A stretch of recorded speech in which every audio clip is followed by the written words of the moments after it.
Welcome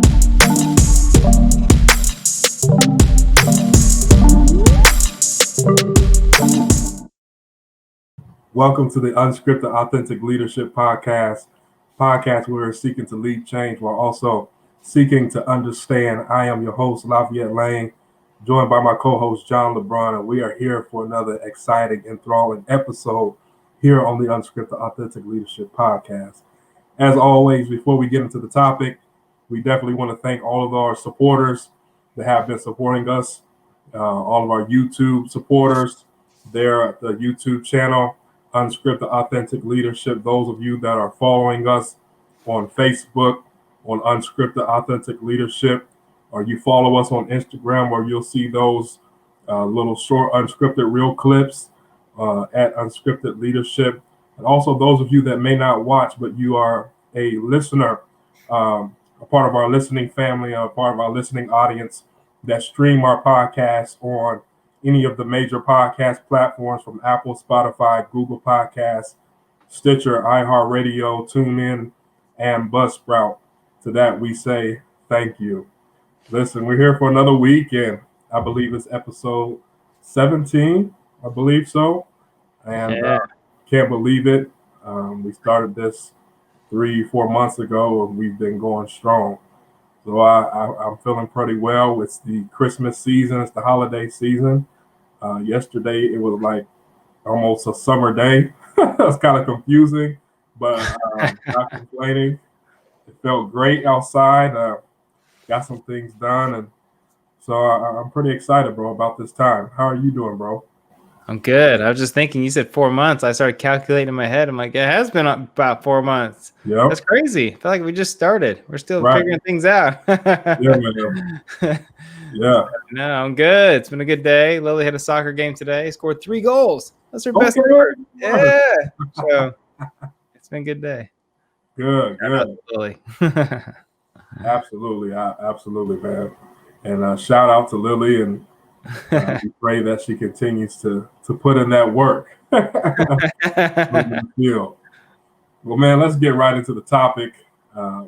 Last week we had a great discussion about just do it, and following up this week, we are here for another exciting topic. This week we're going to talk about your words have power. Your words have power. John, as I began to think about this topic, I began to think about the language of our world and communication, of how critical it is for survival in any aspect, any element of our lives that we can look in. If we want to be successful, it takes communication. It takes dialogue. It takes words being bounced off from one mouth to another, from one mouth to another set of ears, and exchanging that dialogue, exchanging that conversation, so we can have an end goal in mind that can be reached only through the power of words and the power of communication. Words have extreme power. There is an old school saying, or old cliche, that says, "Sticks and stones may break my bones, but words, they never hurt me." I believe that couldn't be further from the truth, simply because words have power to create. Words have power to form. Words have power to shape our belief systems. Words drive our behavior. And ultimately, words create our world. Not to get too deep in spiritual or the scriptures, but if you look in Genesis, God created the world through words. So the world that we are looking at, the world that we are living in, was spoke into existence. When we look at the stars, when we look at the moon, we look at the animals, we look at the grass, we look at all of the awesome things that we enjoy in our life. Before it was created with man's hands, it was spoken through God's mouth. And he gave that creative power to speak to mankind.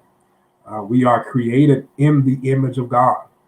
And so God, in his wisdom and in his awesome power, um, gave us this power to speak our world into existence. When I say world, I'm just not talking about the globe. I'm not talking about just the continents and the states, the United States of America. When I say world, I'm talking about the world that is personal to you. I believe we all have our own personal worlds that we live in, that is shaped by our daily lives, by the context of whether it be our family members or the jobs that we go to or the church that we attend on a weekly basis, the networking and the colleagues that we surround and connect ourselves with. That is our world. But there's also a world inside of that world that you have the power to manage. You have the power to come into a world that you want to live in. And John, you said a powerful statement last week about when we talked about pursuit. You talked about we should not ask people what they want to be when they grow up, but rather what you want your life to look like. And I think that is a perfect segue. That is a perfect um, that's a perfect way to say about the creative power of words. Because yes, we have to put in the work. Yes, we have to put in the strategy. We have to be strategic uh, to be where we want to be in life. But we also have to understand that there's an element to the pursuit that has to do with what you speak. So a lot of times what we see and where we are in our lives currently, the reason why the picture of our life looks the way it looks is because we spoke a lot of things that we currently see and that we currently live and sit in our everyday lives. Our emotions arise when we speak. You know, someone can say something to you. It could be what we call this word trigger. It can be triggers. Someone can say something that they didn't even mean to come across as offensive to you, but it trigger an emotion inside of you because that is the power of words. Um, the power to speak, the power to speak freely is a powerful element of life. And the power to hear, the power to receive those words are all systems of the communication element of who we are and the essence of our being in knowing that our words have power to create our worlds. So, John, I want you to jump in at this point, and I know we've got a ways to go, but as we talk and as I begin to talk, thoughts have just been running through my mind. When you came up with this topic, bro, I want you to really, you know, as we always do, just speak freely on this opening segue, on this opening segment to the topic of our words have power. Oh, they're so critical. I won't get too deep too fast. We can build up to it. Yeah, And I don't like I get into, I have some notes on some sources and where they, what speaks into your life and stuff like that. But guys, understand that your life is largely been designed by the words that you've spoken and the words that you've allowed to be spoken to you, right? yeah, You can't always control what someone says to you, but you can control whether you decide to receive it or not. Um, for example, today, this is a very basic example, but my daughter's playing soccer. It's an indoor soccer game, pretty physical, even for like 7-year-olds. I mean, it was getting pretty physical. Lots of kids. When you play these games, some kids get hit, some kids get pushed over. Sometimes you get a blast to the face. Some kids will cry and run off. Some kids won't. I'm not saying that sometimes a 7-year-old isn't warranted for crying. They're 6 and 7. But I have seen a definite, as my kids grew up, they've really, they're not big kids. I have a small family, and but they've never been ones that cried and ran off the field too much. There's always that random thing where you get hit, but when they were little, we used to program in their head that they were tough, right? So when they would fall, we're like, "Oh, you're tough, you're tough, you're tough." Not, we didn't do the, "Oh, honey, are you okay? It's okay, let it go," No, no, no. We were like, "You're tough, you're tough, you're tough, you're tough, you're tough." And they would get up or first they would start crying. But then as they got older, we kept saying that.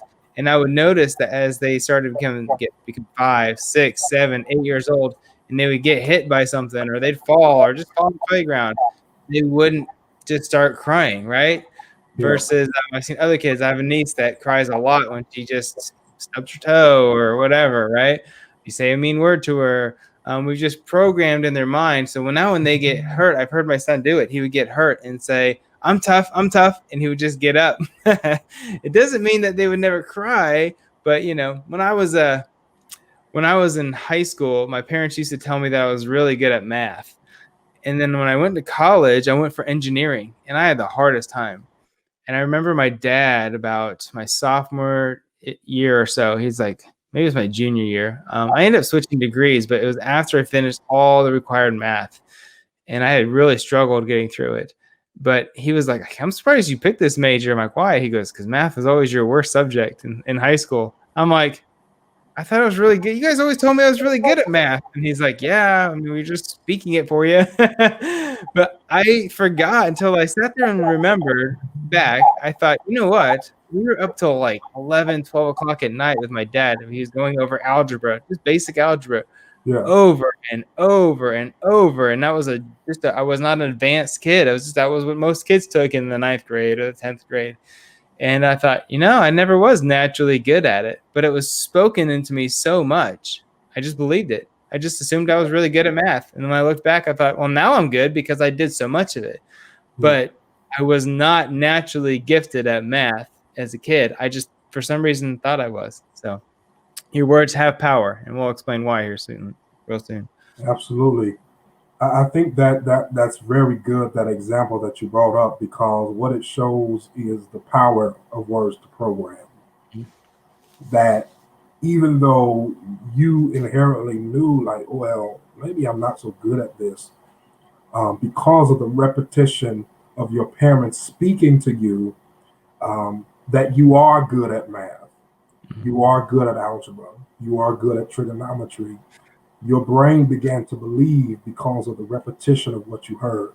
And as you were talking, bro, I thought about that even from an infancy standpoint of view, before we are even birthed out of our mothers, doctors will recommend that while the baby is in your womb, that you should speak to your child, that while it's in the womb, sing to them, tell them how wonderful they are and how much you love them. Don't speak to them in a goo goo gaga, but speak to them in complete sentences. Yep. Speak to them in complete words. That even though their mind is not at a mature level of a 10-year-old or a 15-year-old because they are newborn, the words that you started to program into them before they came out the womb already started to shape their brain.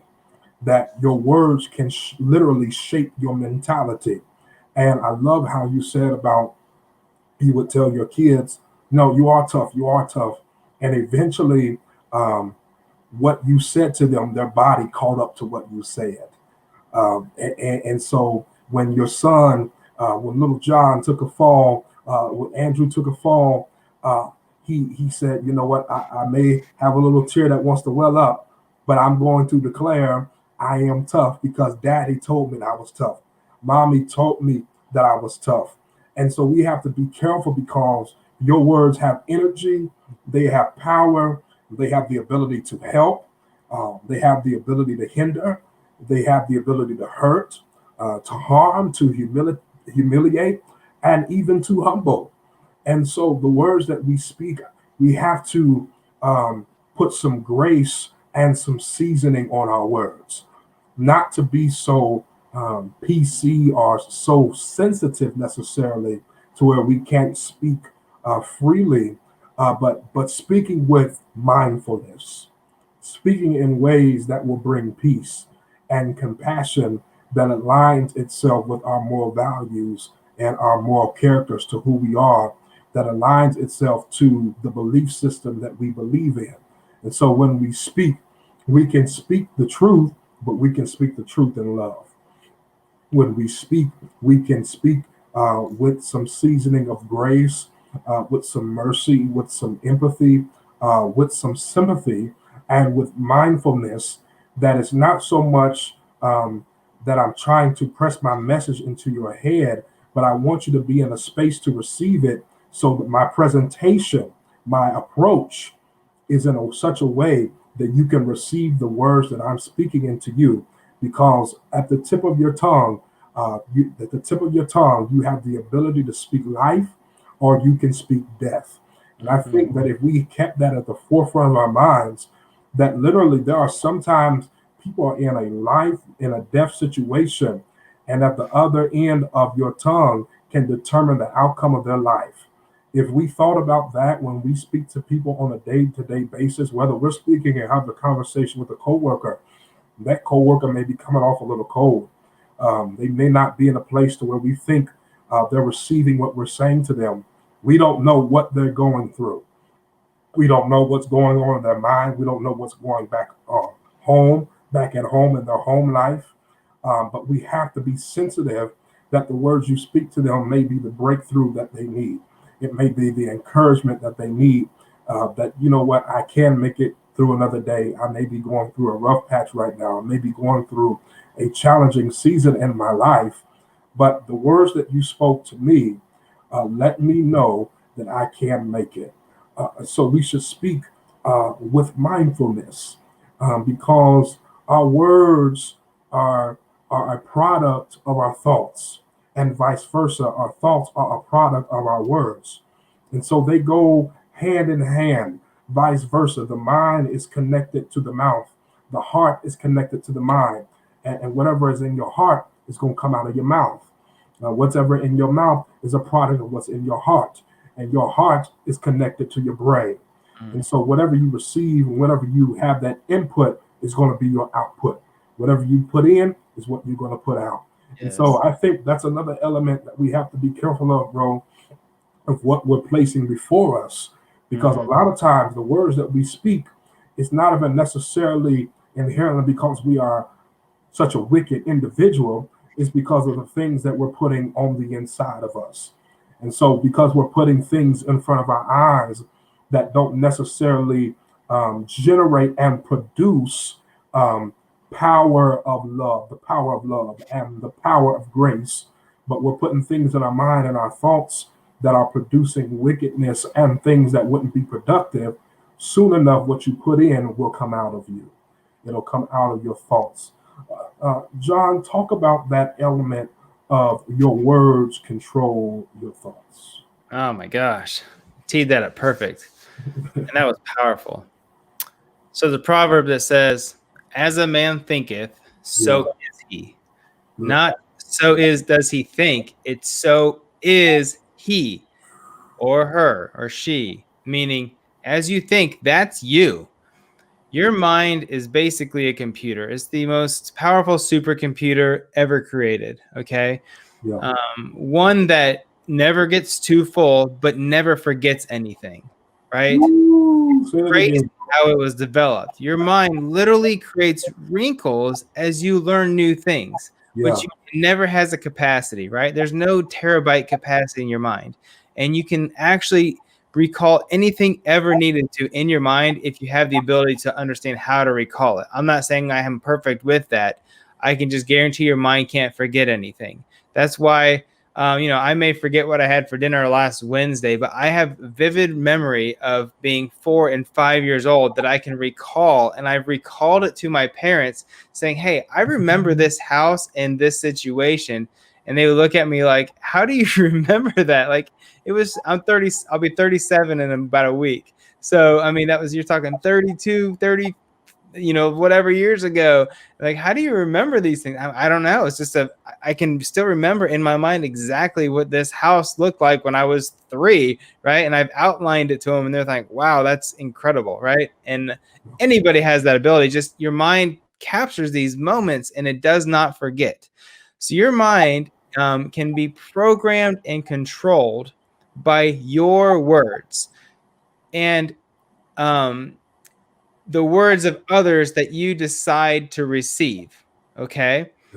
Your mind is basically a product, as Lafayette just said, of what you have fed it. Okay.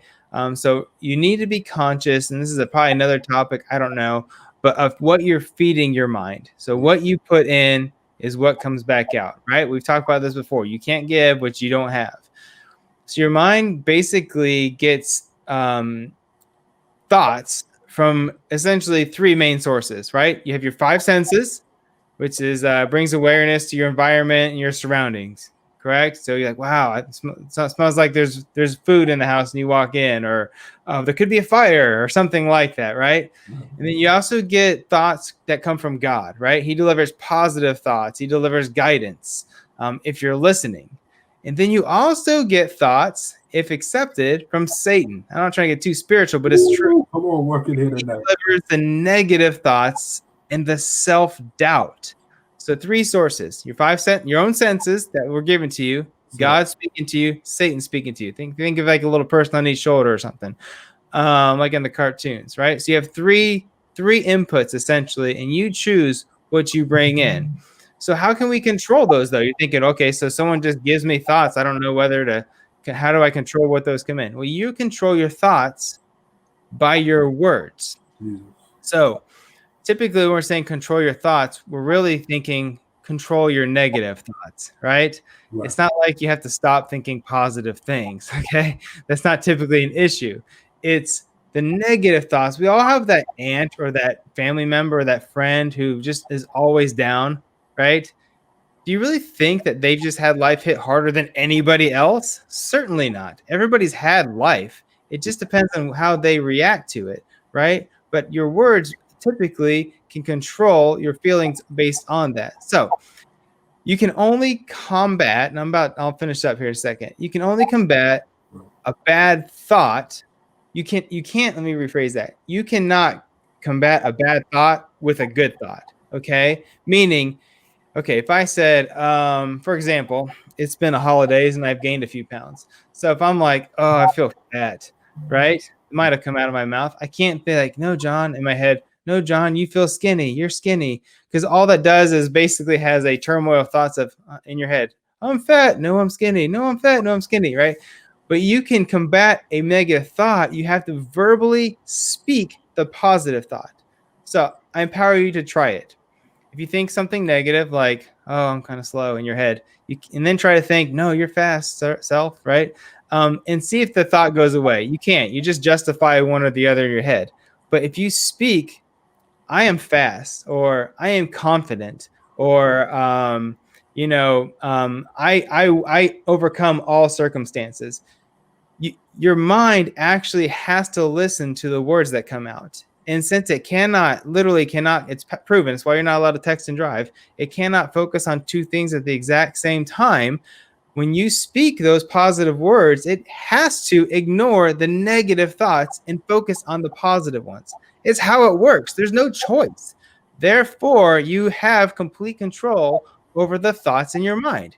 You can't think a different thought and forget the other one. You have to speak it. So when you're driving, you're like, I don't know if I'm going to do good. You have to literally speak, I am going to just kill this presentation. It's going to be amazing, right? I'm going to walk in and they're going to feel my energy and they're going to really want to talk about my whatever. That's how you combat the negative thoughts, by literally speaking it and being the weird guy in the car who speaks it out loud like I do. And that will give you energy and completely squash the bad thoughts. Because the bad thoughts can never completely go away. You have to drown them out with positive talk. That's all I have on that.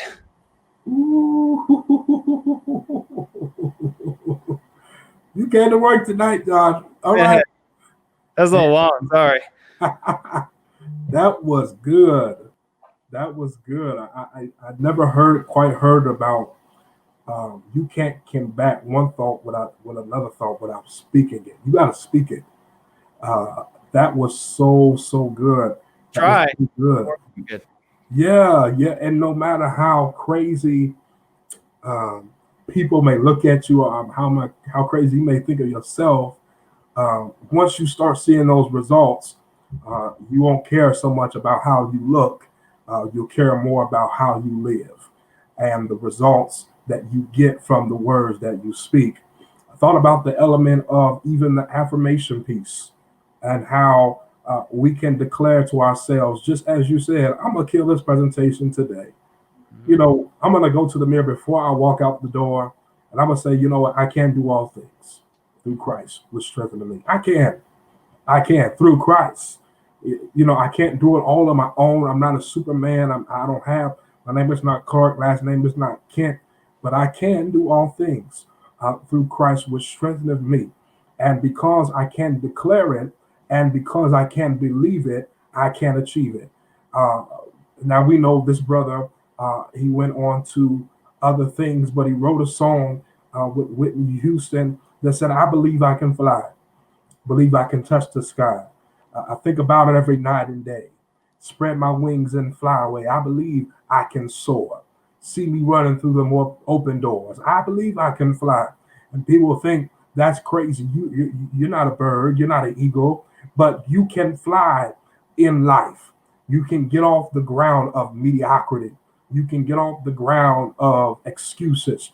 Just as you said, that aunt in your family that wants to make it seem like we have not all had life hit us in the face at moments in life that we didn't know it was coming, because life never announces when life is about to happen. Yeah. And so we all dealt with it. We all will go through it until the day that we die, but we can still fly through our circumstances. We can still rise above the negativity. We can rise above those words that were even spoken to us that you'll never be enough. Because the reality is that, John, all parents are not like you, bro. They don't tell their kids they can. They don't tell their kids that they can be what they want to be. You can do what you want to do. That can't is not in your vocabulary. It may be challenging, but you can do anything you put your mind to. There are some people that are going to listen to this podcast, that are going to watch this podcast, and they're going to say, listen, I didn't have positive words spoken to me. But if you just heard what John said, you can break the curse of that with your own mouth. You can break the curse over your own life with your own words to say, you know what? Nobody may have graduated college in my family, but I'll be the first one. Every day that I get up, I'm going to go to college. I'm going to put my application in. I'm going to study. I'm going to put the work in, and I'm going to break this curse on my family. It starts before you put the application in, before you read one textbook. It starts with your words, because just as John said, your words shape your thoughts. And if you can declare it, you can be it. He said that in Proverbs, it talks about, as a man thinketh in his heart, so is he. That is powerful. It is the being, it is the essence, it is the becoming of that thing. That nobody in my family, there's always been a pattern of single parenthood. But I'm going to be the one that's going to get married. I'm going to be the one that's going to raise my family in the order and the pattern of God, with two parents in the home and an example and a pattern for them to follow after. And so your words can direct your opportunities. Your words can direct your opportunities for that job, for that interview, that you may not feel that you are qualified. But if you wake up and say, you know what, I'm going to nail this interview today. I know that I'm going before great men and great women, but there's greater that is he that's in within me than he that's within the world. So I don't have to fear, because fear is just false evidence appearing real. And God has not given us the spirit of fear, but power, love, and a sound mind. And so if we walk and we work in our words, we will see the opportunities of a lifetime. We'll see opportunities that our great grandfather and our mothers and our fathers didn't even get to see, because we learned how to shape our world and our present and our future by the words that we speak. If we can get our words together, we can get our now together and our future together. Your words have the power to shape generations, to shape your children's children and your children's children after that. Your words have the power to shape your wealth and your health and your opportunities. And that's what I want us to talk about, John, about how words not only control your thoughts, but words can direct your opportunities. That the words that you speak can determine what doors open and what windows open, and what door closes and what windows close. Talk about, John, how words can direct your opportunities. So true. It's called the law of attraction, guys. Yeah. Guys and gals. What you say is what you get, right? Speaking what you want. A lot of people think it's funny and they think it's a joke or it's kind of hokey, but it is 100% true. Think of it. Try this one. I don't actually recommend you do this, but if you sat here all day for the next day and said, "I don't feel too good," you'll be amazed how that end of that day you're not going to feel well. Or when you don't feel well, you keep talking about how you don't feel too well. It seems like it just keeps getting worse, right? We do the opposite. You can feel that cold coming on, a little scratchy throat. Someone's like, "You're right." Oh, I'm good, right? My wife will see me go over and grab some extra vitamin C. She knows it's probably a little cold or something, but she knows I'm not going to be like, "I don't know if I'm going to make it today." I think they call that the man flu. I'm like, no, just take some vitamin C and get on with the day. Yeah, you feel a little under the weather for a day, but I promise that your body will get through it a lot faster. You have to so I don't know that speaking something into existence means that the opportunity wasn't around until you spoke it. Mhm. I think, and I can't prove that, right? I don't know, yes or no. But I think there's just always opportunity. And when you speak something, your subconscious mind automatically starts calibrating towards it. Therefore, you see the opportunity that probably was already passing through, or you see the opportunity that will lead to that, Yeah. because you're now thinking about it and you're working towards that. When you weren't thinking about it, you weren't calibrating your mind, you weren't setting yourself up for an opportunity, then you just missed it, right? They say success is when opportunity and preparedness meet. Yes.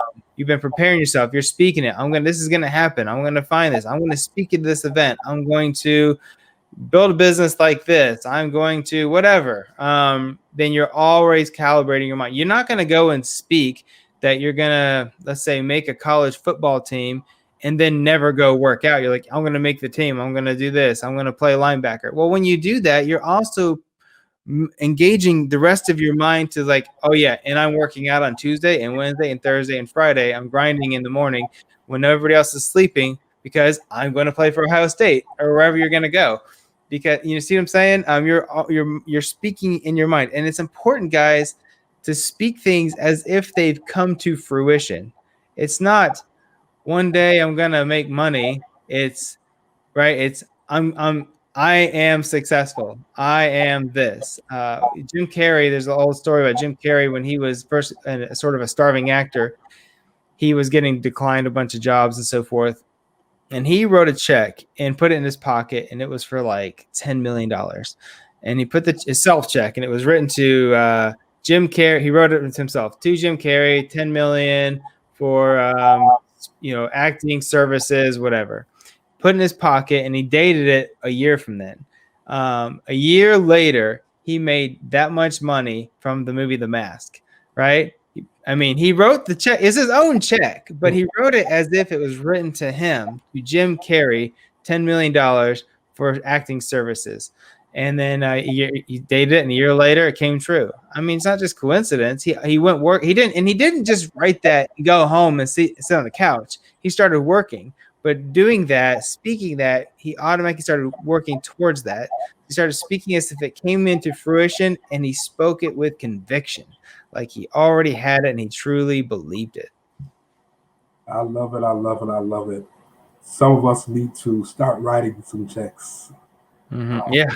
Of what we want 2021 to look like. Because the check is not always about money. What you do with checks is you cash them or you deposit them. And there are some deposits that many of us need to make. There are some things that we need to withdraw from, but we have not put the words, the currency. Words is currency. We have not put the currency in, so we have nothing to withdraw from. And when we say these words, when we say these statements, I love how John said that there is an accountability piece, that with your words, you couple your action with your words, that your faith without works is dead. Well So said. you have to have both. You have to have both. You can't have one or the other. It is both and. And when we speak these words, knowing that they have power in the words that we say, we've got to speak them with conviction. We've got to speak them with belief that when we say it, I don't say it like you said. If your wife saying you're not feeling today, you didn't say, I'll be all right, with a model tone. You didn't say it like you on the ventilator. Uh, you know, you took the struggle out of your voice. That even though you are struggling on the inside, what you're going through, you don't always have to declare with your mouth what you're going through. You don't have to align with your sickness. You don't have to align with your poverty. You can change that system and change that if you would speak it with some conviction. So you know what? I am going to be okay today. I'm going to be all right. I know in my mind I'm struggling, but one thing you will not hear me say is that I'm not going to make it. I want to say it with some conviction. And one thing that I've learned about conviction is that conviction is contagious. You'd be surprised, people that speak weak around you, they'll start to come up because sooner or later you won't want to be around me because everything that I say is with strength, it's with power, and it's with conviction. And so your words have that power to convict not only yourself, but those that are surrounding you and even your environment. John, did you have anything else that you wanted to say, bro? No, it's well said. It's well said. We do the same thing, guys. We even do it for the show. We Yeah, speak about future guests and so forth, right? I got Inky Johnson on my list one day. Anybody knows him? Here's a plug.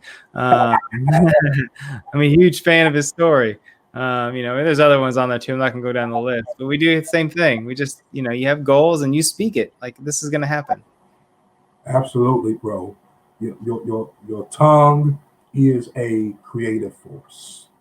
And that is our read of the week suggested this week. It is a creative force, the tongue. John, tell our audience, tell our unscripted, authentic leadership family why this is our read of the week this week. Well, the title probably gives it away, right? It's all about your words. I got the book sitting right here. Yeah, It's a fantastic read. It's not long, 175 pages or so.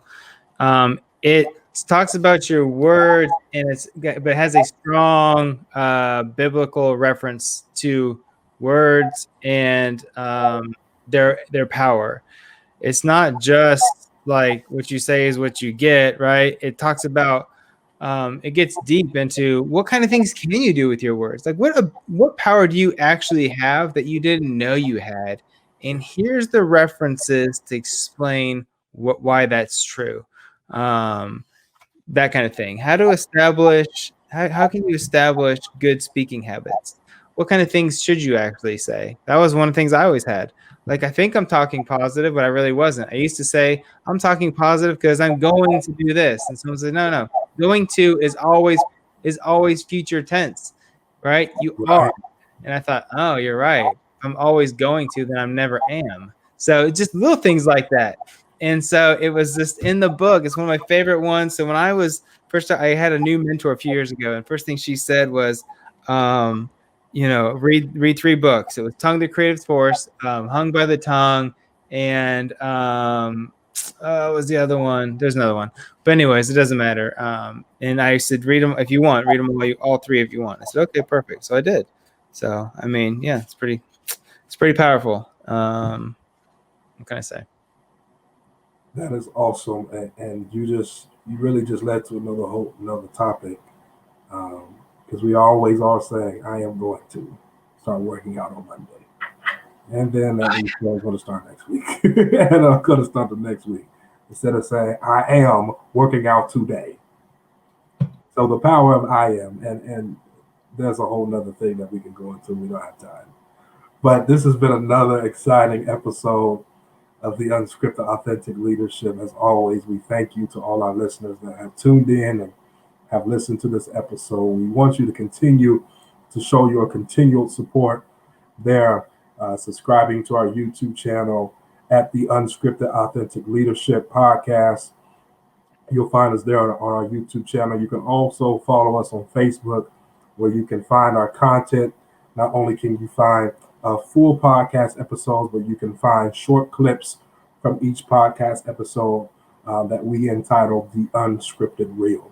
And I promise you, if you check those out, you'll be encouraged, inspired, and motivated to be the leader that God has called you to be. You can also find our content on Instagram at Unscripted Leadership.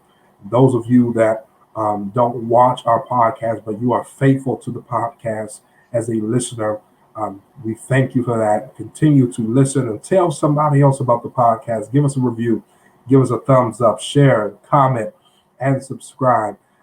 There on Apple and Spotify and Google Podcasts and iHeartRadio and TuneIn and Stitcher and Buzzsprout. We definitely say thank you. And as always, we want to just throw this out there again. If you're interested in being on the podcast as a guest for our Rise Up series, you have a story that you want to tell of how your words and your dialect changed the scope and the trajectory of your life. We want you to email us there, unscriptedleadership@gmail.com, unscriptedleadership@gmail.com, if you are interested in being a guest on our podcast. Listen, we pray that you have a blessed week and that you enjoy this holiday season with your family and with yourself, and keep speaking those words of life. You have the power to change your world. Listen, this has been another exciting episode, and as always, we believe that we're here to build bridges and not walls. Bridges connect and walls divide. Until the very next week, until the next time we meet, I'm your host, Lafayette Lane, joined by my co-host, John LeBron, and we pray that you be the leader that God has called you to be. Until next week, God bless you.